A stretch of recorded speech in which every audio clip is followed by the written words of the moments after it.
Dr. Carson E.R. Holman Leadership Lecture Series. Each and every month you will have a leadership lecture to help you learn about leadership from experienced individuals with different perspectives: military, political, civilian leadership. That's the one you should be aiming for, that big banner on the left, leadership. Colonel Carson Holman, great-nephew of Carson Long's founder, Colonel Theodore K. Long, is a 1948 graduate of this academy. Colonel Holman retired from Carson Long in 2007. This lecture series was dedicated to him and named in his honour in January 2013. Our guest speaker today, and it is a great honour, sir, thank you, is Lieutenant Colonel Robert Scanlon. Colonel Scanlon is currently assigned to the Centre for Strategic Leadership and Development at the United States Army War College. He received his commission from the Reserve Officer Training Corps at Rider University in New Jersey in 1991. He is a graduate of the Chemical Officer Basic Course, the Military Intelligence Officer Transition and Advanced Courses, Airborne School and the Joint and Combined Warfare School. Prior to his arrival at Carlisle Barracks, Colonel Scanlon was assigned to the National Ground Intelligence Centre, where he served as the Operations Officer for the Foreign Material Directorate and the Exploitation Directorate. He deployed to Afghanistan in 2011-2012 as the Intelligence Director for Joint Task Force Paladin, counter IED. Who can tell me what IED stands for? Sir, they'll tell you. IED stands for Advanced Social Device, sir. Correct answer, Cadet Matabi. Well done. In Bagram, Afghanistan. He has also served in various intelligence roles in US Southern Command and US European Command. Lieutenant Colonel Scanlon holds a Master of Science of Strategic Intelligence degree from the National Intelligence University. Please join me and welcome Colonel Scanlon to Carson Military Academy.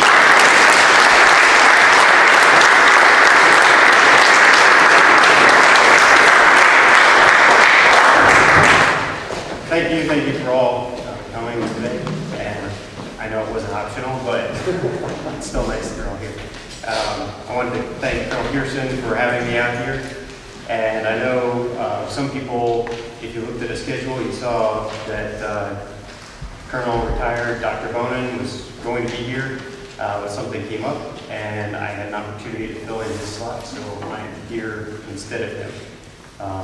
You'd see the difference if you saw us side by side. He's a little bit taller than me, and let's see, a little bit older too. So anyway, a little more seasoned. So we're going to talk today about leadership. We remarked about the flags across the back earlier today when I was talking to Colonel Carson, and how leadership is the largest of the flags on the back wall there. And let's see. So being this is a leadership discussion, and I also looked at where you are as far as the calendar in the academic year with everybody just getting settled in. And I think, am I the first speaker this year? Oh, the first speaker. Okay. So that being the case, I said, where's a good place to start? Okay, so we started at the beginning. So today what we're going to talk about is vision. Okay? And the thing about leadership is, do you lead from, and let's be careful here, you can't lead from standing here and saying, go there. Okay, that's not leading, that's directing. Okay, leading is follow me, do as I do. Okay, you set an example. People follow you because you're a leader. Okay. So, in order to do that, and I want to take a moment because I don't know if anybody heard, but Yogi Berra, famous baseball player, has passed, and he's no longer with us. But he was very famous for his unique way of phrasing things. And nobody really thought of Yogi Berra as a leader, but he did have one leadership quote that I wanted to incorporate in his honor today. And he says, if you don't know where you're going, you might not get there. Okay? Which, it sounds a little strange to hear it phrased that way. Other ways you've heard it is, if you don't know where you're going, then any road will get you there. Okay? So, in order to lead people to some place, you have to have a vision of where is it we're going. And then you want to convey that to everyone in the organization, and then they know where we're going. Okay? So, what I started to do here before was I took a look at the mission statement for your school here.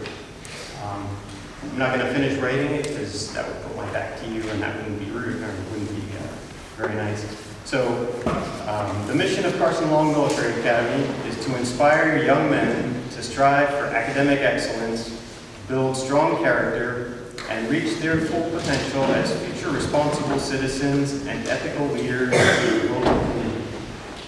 Okay, I think you're probably all familiar with that mission.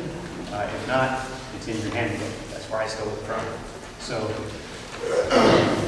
when you look at that mission statement, and one thing I didn't see on the website, there's no explicit vision for all of you, for the school, but it's contained, I think, within that mission statement, as well as in Colonel Pearson's statement, which is also in the book, about where the school is going. And the vision that I took away was all of you here are going to graduate and go out, and you are going to shape the world when you leave here. Okay, that's the vision for all of you. You're going to go out there and tackle all the problems that exist around the world.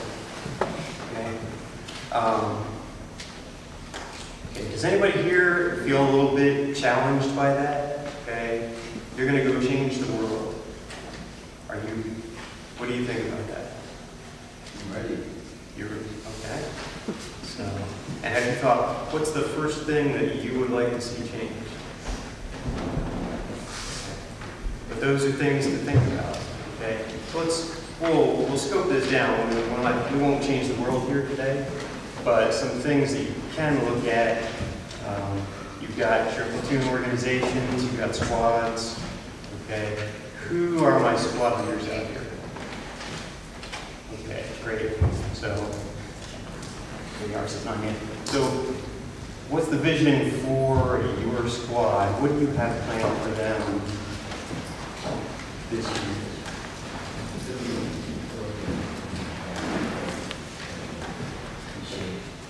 Okay. All right. So you want them to meet the standards of the school in terms of personal appearance? Yes, sir. Okay. All right. And okay, next, what have you got planned? Overall,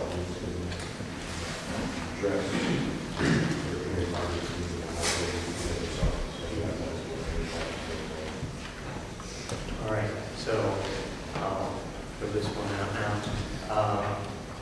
Is there a way that you have of demonstrating that, either through an inspection program or through classroom grades or things like that, how do you compete with the other squads?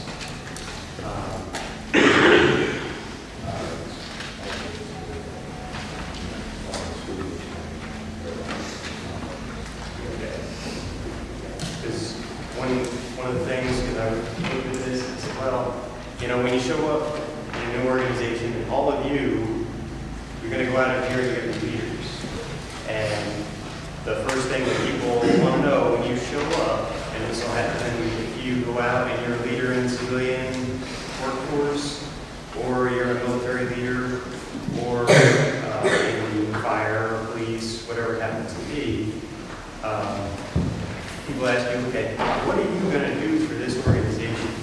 What is your plan for taking this to the next level?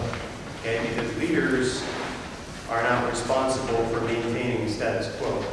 Leaders are responsible for leading people to a better organization, a better future. Okay, so you're going to go out there and lead the world into a better future. And at that point, I'm going to be watching, I'm going to read the paper, I'm going to be looking for Carson Law to be referenced. So make sure, I probably won't remember all your names. So when you do great things out there, make sure you reference Carson Law so that if I'm reading about it, it worked. Okay. That's one of the problems about a vision is oftentimes the people who get it started are not the ones who get to see the final result. They're not personally there. They have to do that. So anyway, but taking this back to you show up at your new organization. So like me, there's a little bit of a war story to this, but suffice to say I showed up at my, let's see, probably my most significant platoon leader job. And I was told while I was on leave, hey, by the way, when you get back, you're going to take a new platoon, okay? And oh, by the way, you're not going to have time to do all the things you're supposed to do because you're deploying from here to, it was a training deployment. We used to do a month at a time out in the National Training Center in California. Anyway, that's where typically it was the mechanized forces, but we had some light forces.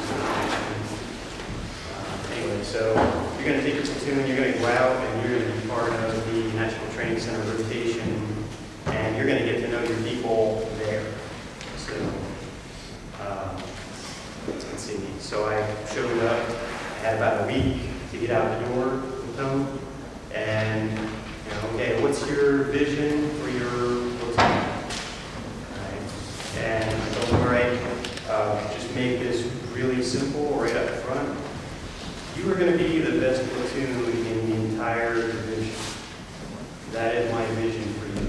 Okay. So you guys as squad leaders, right, you're going to tell your guys, you're going to be the best squad in Carson Law. Okay? And you're going to find ways to demonstrate that they are the best. That they are the best at marching, the best at all the other things. They'll find a way for them to demonstrate that. And then the other thing is you're going to train them and ensure that they know how to be the best. And you're also going to make sure that they have the resources to enable them to do the things to demonstrate that they're the best. So anyway, the thing is, when you set that vision, you want big ideas. Okay? So I heard about soccer teams going around yesterday.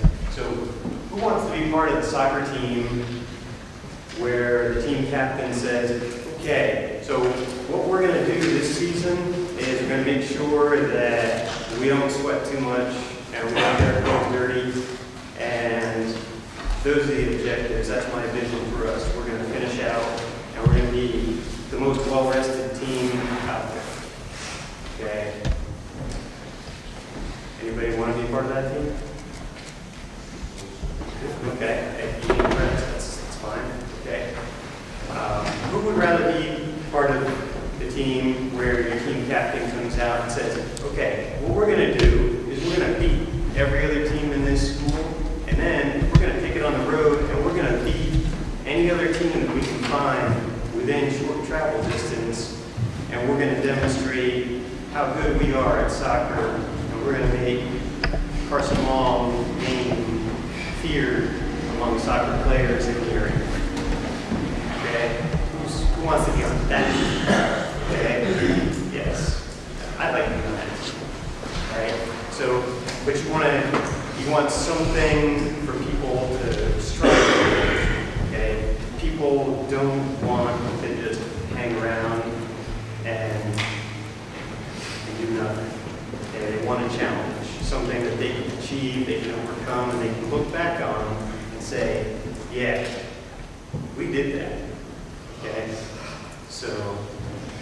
So when you're looking vision-wise, that's what you want to do, okay? Try and project something out in the future that you can achieve.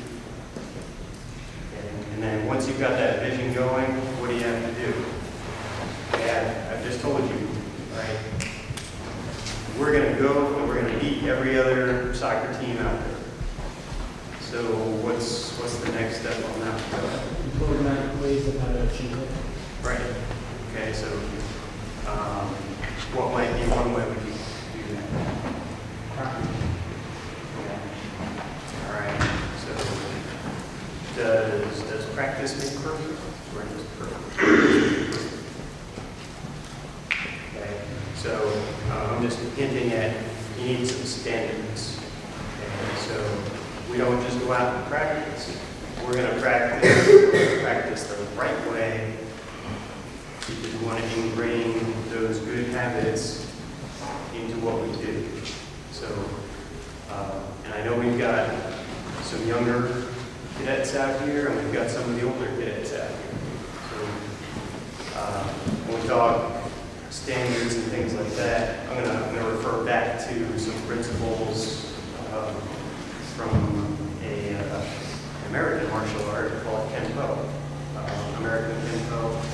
And see, Mr. Parker said that there's 3 levels of learning and proficiency. Okay, so you've got the the primal level, which is you're basically told everything to do. Okay, so if you're new to the school or you're an otherwise junior cadet, you're basically doing the things that you're told. Okay, and those things that you're being told are helping you to learn habits. Okay, of loyalty, duty, respect, self-service. Okay, we're going to ingrain those habits into you. Okay, so that at the next level, you hit the mechanical stage and you have a checklist. You're like, okay, I know what I have to do, and you're going down the checklist and you're doing the right things because you already learned what they were, and now you're following a checklist. Okay, and then you're going to get to the final level, which is where everything happens because it feels right to do it that way. Okay, so when you graduate from here, you want to have that, let's see, you want to basically have all these values. They're so much a part of you that you do them instinctively. And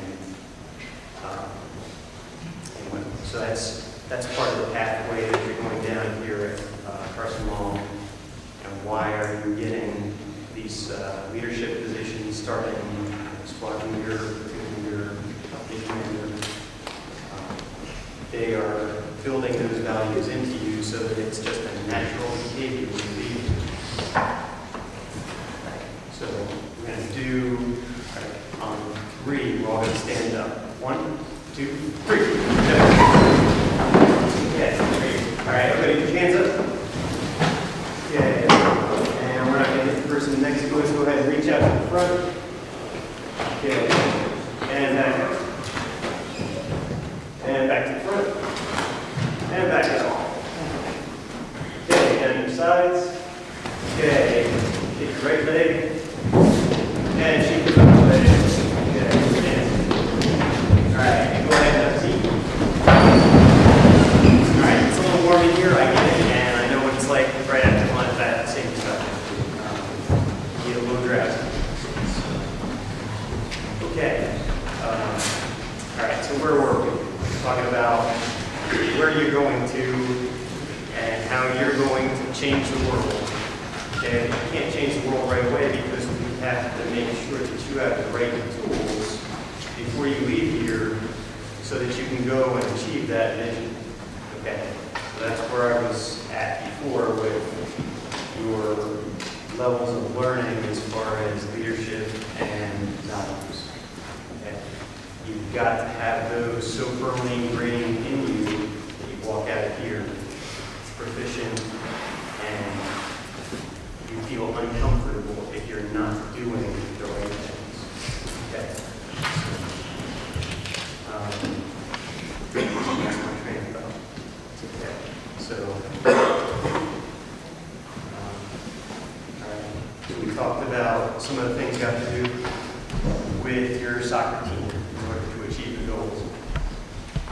There are different behaviors that you have to exercise as a leader. Okay? Some of those they're called task-focused behaviors, and typically you think of those as the management type things. All right. So as a squad leader, I'm going to go back to, I'm not going to put these guys again. All right. So when you've got your cleanup in the morning, okay, normally you got to straighten everything up. You parcel out the tasks, each person. I just make sure that it's done. Okay. Check it. So, all right, so yeah, that's task focused, right? And what you're doing with that is you're going to say, all right, we've got to get this entire room clean. Okay. So if I was going to do task focused behavior, I'd say, okay, what I need is for you three guys here, I want you to start at this corner, and I need you to sweep all the way back towards the door. Okay, you two, have you start from right here and down center aisle, and you guys, I need you to sweep from there on back. So I've assigned tasks, and then I'm going to follow up and make sure that it happens. And I'm going to explain, okay, why are we sweeping the floor first? Is that a good idea, or should we dust first?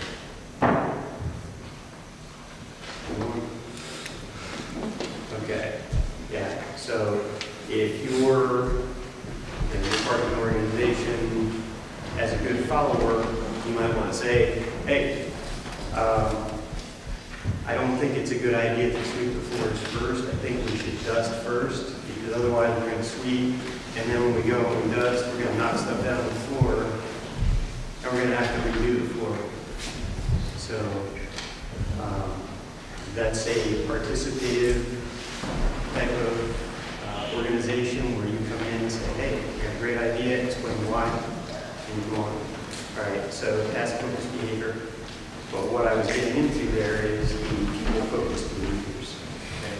So rather than me walking in and saying, okay, I know how to clean this room, I'm going to tell you how to do it, I'm going to say, hey, you've been here a while. Can you clean this room before? Is there a good way of going about this? And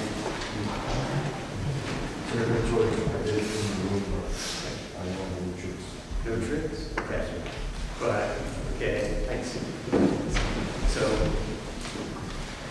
but a good thing to do, and I'm going to get back to my platoon here story here in a second, is you might say, okay, we are going to make this the cleanest room on earth here.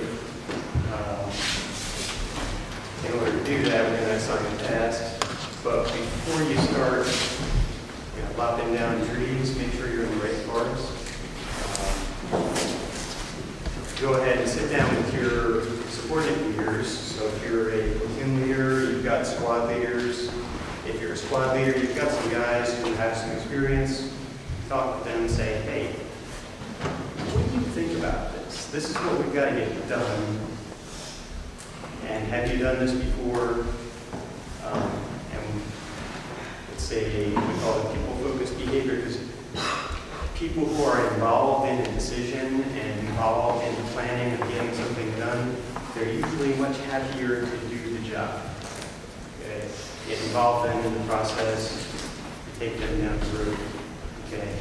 So when we talk about the vision for the school, I'm pretty sure people talk to you on a fairly regular basis about these attributes: personal courage, integrity, honor, and leadership. What they're doing is reinforcing those behaviors and trying to see what kind of ideas you have in order to achieve that grand vision of going out and changing the world. So, right, so back to my platoon war stories. So there I was, told everybody, all right, we're going to go out, we're going to be the best there is. And then after we got out in California, I got my platoon sergeant, my squad leaders, sat down and said, okay, what do we need to do to get everybody in shape to go out there and be the best? And so they started telling me some of the things that needed to be addressed, leadership issues that needed to be addressed with the platoon. Okay. One of those things that I hadn't been told going out was, oh, by the way, your platoon, if you go out, the way we used to do this was go to the field for a month to train up, to go out to the National Training Center for a month, and then when we come back, do recovery and equipment. And my platoon went out usually 4 to 5 times a year. So a month in the field, on Fort Stewart, a month in the field in California, a month back in Garrison, another month in the field, another month in the field. So we run that cycle of not being in Garrison very often. So that atmosphere made the previous company leadership use my platoon as the punishment platoon. So if there was a problem, you went to my platoon. So I got in there and I had a bunch of people who the morale was low.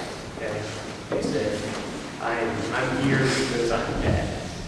Okay, so I had to try and turn that around. And so one of the first things I did right without knowing it was telling them, hey, you're going to be the best. We're going to show people just how good you are. Okay? That got people's attention. Okay, nobody wants to be known as the bad guy, the problem child. So that got their attention. And then we went through and we did a lot of training. And we did the, I guess, doctrinally correct training. And we celebrated a win right there at the end of that National Training Center rotation with being the first platoon from our division to be recognized by the Command Sergeant Major at the National Training Center for training excellence. So they came back from their first month with me and they're on high because they've already got a win. Okay? And you've got to celebrate those wins as they come. So here we are, we're back at the soccer game. You go out. What happens after you beat that first team? Okay, your team has not won, and it's kind of like the Army team, Army football team. All right, if they win this year under the new coach, how happy do you think they're going to be? Okay, yeah, they're going to be pretty ecstatic. All right, so it was similar to that with my platoon. We came back, they were very happy. All right, so and we went ahead and we did some better focus training and I guess honed our training to a fine edge. And eventually we didn't get an award the next rotation. It was probably 2 rotations later. I know it was hot. Anyway, but we got the Brigade Senior Trainers Award, which is, let's see, again, from the National Training Center. And again, the only platoon from our division that was ever recognized for that. So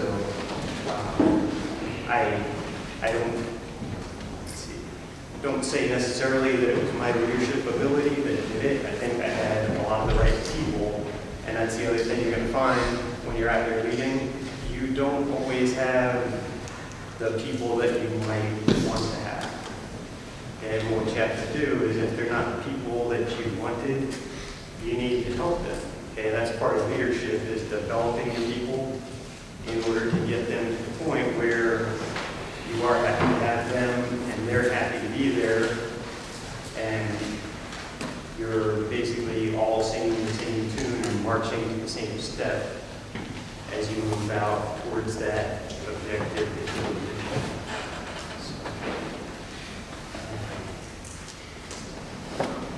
I'm gonna go ahead and call that good at this point because I think we hit the question and answer period right now. So just to reiterate some things that might come my way. I'm an intelligence officer. I served in various places around the world. And let's see, once upon a time I was an enlisted soldier. I was a tanker back when Ronald Reagan was president. So some people remember that. Other people are like, I think I read about that in a history book. Okay. And my primary fighting system was the M60 series tank, which was the predecessor to the M1. And so I've been around for a little bit. Let's go ahead and switch over to something that's near and dear to your heart. Go ahead. Sir, that Oliver, what was the hardest thing in your leadership life? Let's see. A couple things come to mind. One of the things is the leadership that you're doing here is going to be the hardest leadership you'll do. And leading peers is the hardest leadership job. Okay? Because you're all equals. That causes some unique challenges. Let's see. The thing that sticks in my mind is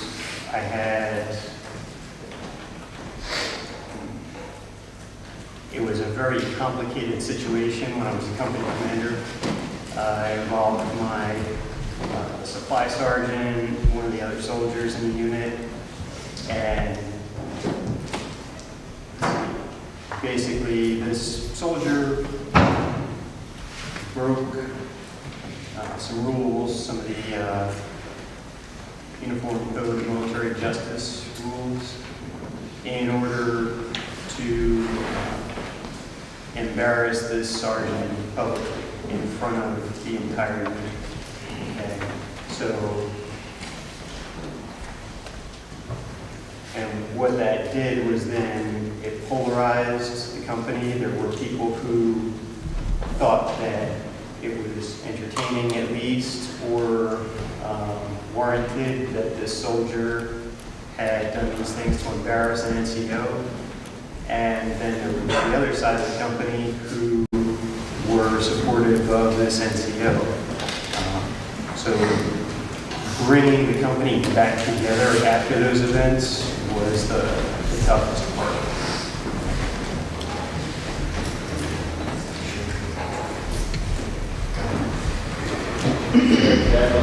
Right now, in the world, we are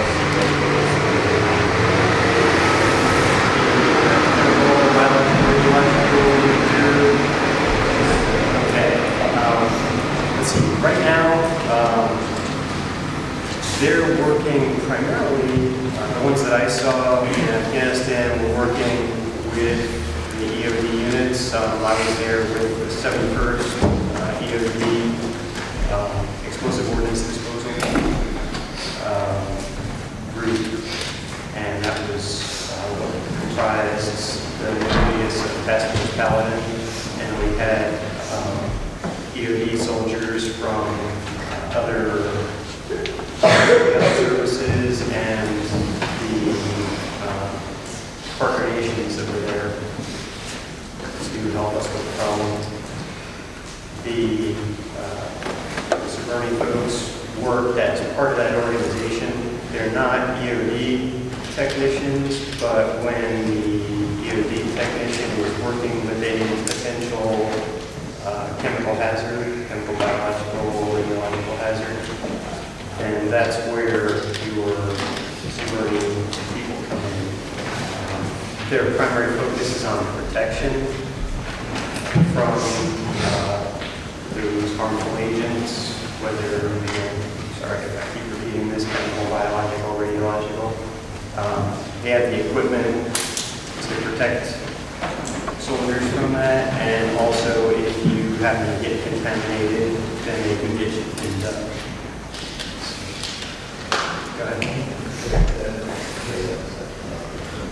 Doesn't CBRN also do a lot of work, like in video plant that's not laboratories, saving USA developments?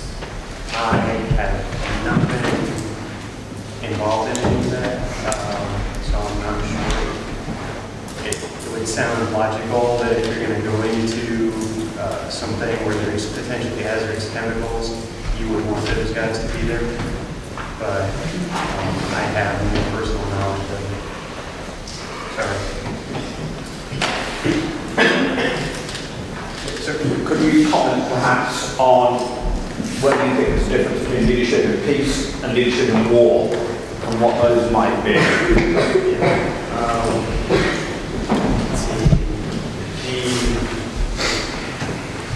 The peacetime leadership is really where you're going to build your relationships with your organization. Let's see. Because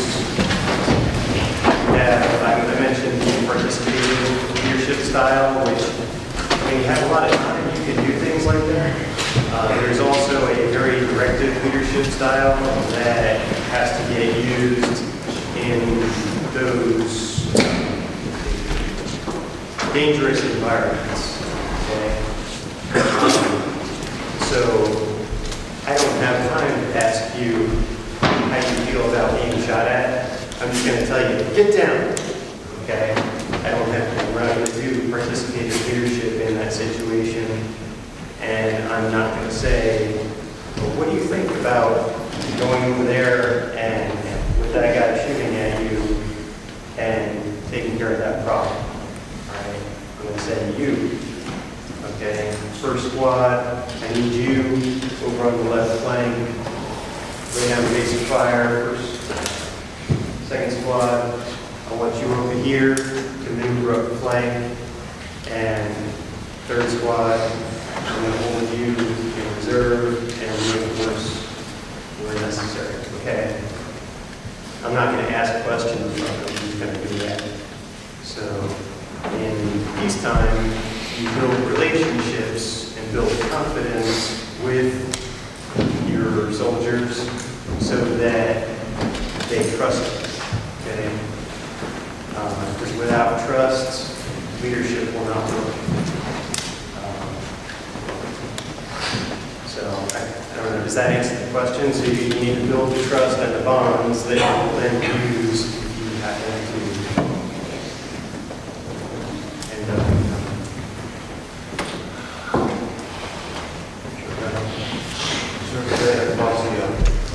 What are your thoughts on a leader doing something that is inappropriate and knows he's doing something that's inappropriate, but continues to do it and continues to think that it's not, continues to try and sound like it's not something's not wrong?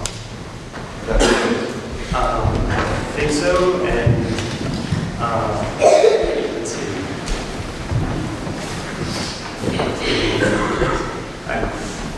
When I first heard you say this, I was like, you're trying to raise my blood pressure. Okay, that's something that I hate, but it's something that we've experienced in the Army and in some of the other services as well, with recent, at least fairly recent leadership scandals. People, especially high-ranking leaders, people in positions of significant trust, who took advantage of their position or that trust that they were given for their own personal benefit. And then when the time came to answer for those things, they tried to get away from the consequences of their actions. And so you asked me how I feel about that.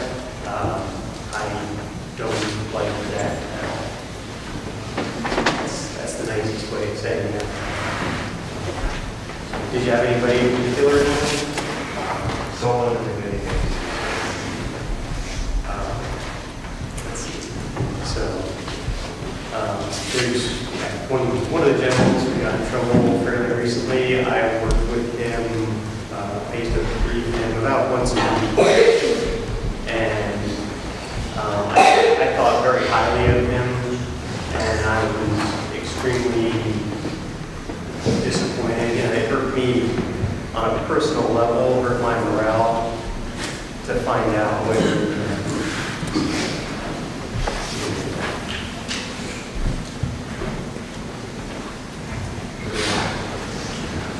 If there was one thing that you could take away from like being in the military, personal experience, what would it be?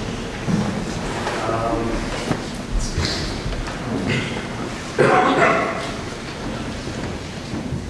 From an intelligence side of the thing, you know, it's, I'm thinking of a question that was asked years and years ago. You know, what are you looking for in the Army? And let's see. I have, I guess, a unique personality, so my response was kind of flippant. I said, well, I want to do cool jobs, and when it's not fun anymore, I'm getting out. So I've done some very cool jobs, some very interesting things. I guess the biggest thing that I take away from being in the military is I have been a witness to history. You won't find my name in any history books down the road, but I can point back to things and say, hey, I was there when that happened. I was right there and looked at that guy, and I heard those words come out. That's probably the coolest thing about being in the military is having been right there when those historic events happened. But, sure, go ahead. Sir, while you're stationed as an intelligence officer in civilian command, what kind of intelligence are you looking for in this one class? Let's see, I've worked, what we did was, it's called all source production, which includes, by definition, all sources. So we looked at human intelligence reporting, which is people who are on the ground asking questions or looking at things, and they write reports and send that in. Then there's imagery or geospatial intelligence, and that involves pictures, so we meant aircraft or let's see, whatever else you can get a picture from. And then the imagery analyst will look at those things, they interpret what's in it, they'll write a report. Signals intelligence, which I think everybody's probably heard about that already in the news, but that usually has to do with what people say through communications devices. It can be voice or text or whatever. Anyway, so we did all source production in support of the commander at U.S. Southern Command. Basically, for his situational awareness, I watched Venezuela for about a year. I worked the Venezuela division, and I had a team of analysts that worked at and then I moved over to the Columbia division, and again, it was situational awareness of what's going on in Columbia for the Latin commander, and we also give support to the Colombian military because they're still fighting a counterinsurgency battle down there against the Revolutionary Armed Forces of Colombia, the FARC. So that I got to travel to Colombia Columbia a few times and worked with the Columbia military, basically helping them to refine their intelligence production processes and to go after the farm. Did that get to where you want to be, or do you have a follow-up?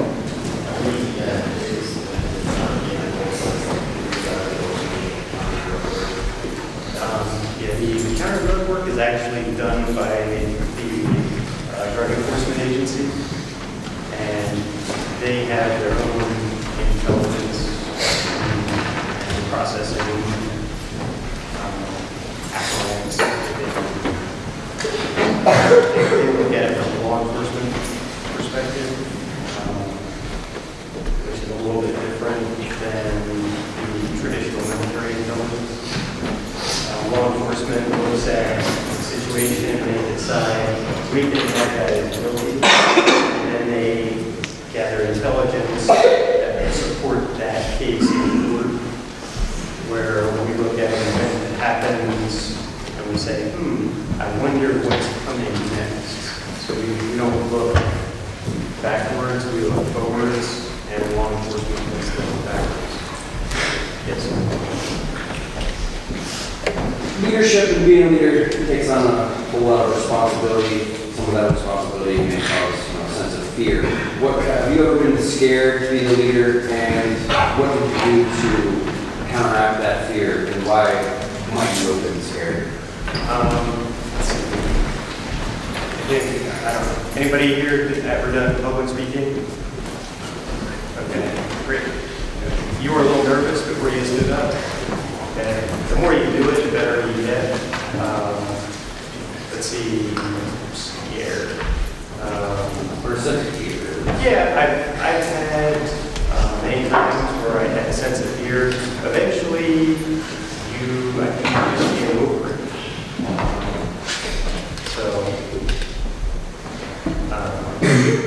I'm kind of a dog guy. Nobody has shot at me intentionally in a long time. So I can't go down that road. I'm not an infantry soldier or combat arms soldier. But you end up in some situations occasionally where you go, I'm a little worried right now. Probably the most scared I was when I was stationed in Alaska. I had my company out doing Arctic skills training. We were out on Eielson Air Force Base. There's some old Minuteman facilities when we used to have missiles up in Alaska. Anyway, so we were out there basically on our own, alone and unafraid, doing our training. We were out for a week or so.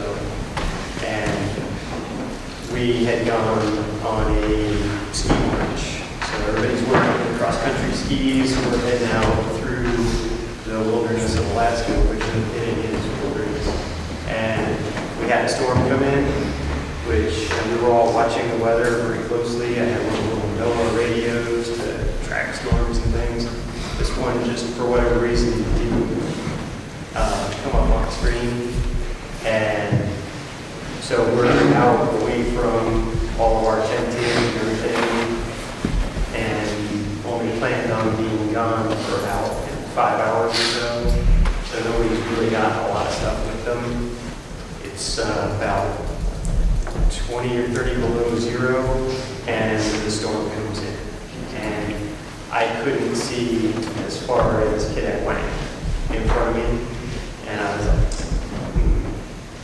I feel myself becoming the subject of a Reader's Digest drama in real life story here. So yeah, I was a little concerned that we were going to have all kinds of injured soldiers, maybe even me. But fortunately, it all worked out. So, and here I am today. But I guess just to finish it off, how do you get over it? Stop, take a breath, and think, how you're going to reduce the danger and how you're going to use the tools. And also talk to the soldiers around you and get some helpful pointers. Here, welcome back to the stage. Okay, Mr. Washington has one more question. Okay, sure. Sir, Captain Washington. Sir, outside of the military, how did you apply your leadership skills in your community? Let's see. It's interesting. In the community, I worked with the Boy Scouts with my older sons, and let's see. That's a unique experience. Each leadership situation is unique. Coming here today, get a feel for this organization and what I'm going to talk about. And when you're dealing with Boy Scouts, that is another one. But the principles tend to be the same. You have to take a look at the organization, assess what's going on, what's going right, what's going wrong, what are maybe some of the internal conflicts that need to be either smoothed over, tamped down, or otherwise stop. And then say, okay, here's where we got to go. And so the principles apply in civilian organizations or anywhere else. Figure out where you want to go and then start putting the pieces in place, either structurally, personality, whatever it is, and get you to that.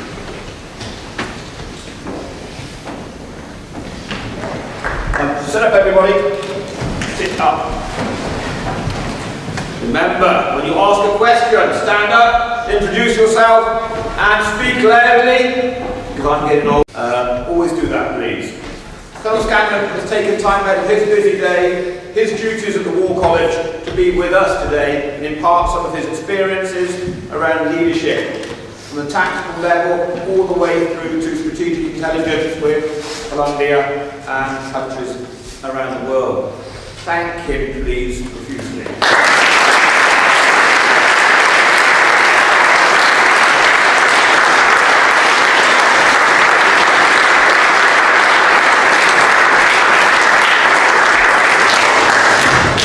Gentlemen, leadership is not easy. Never is.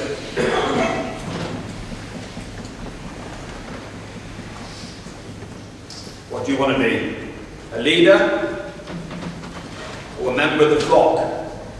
Make that decision, take advantage of these opportunities to think and ask the hard questions. Battalion Commander, take over. But, now we have attention.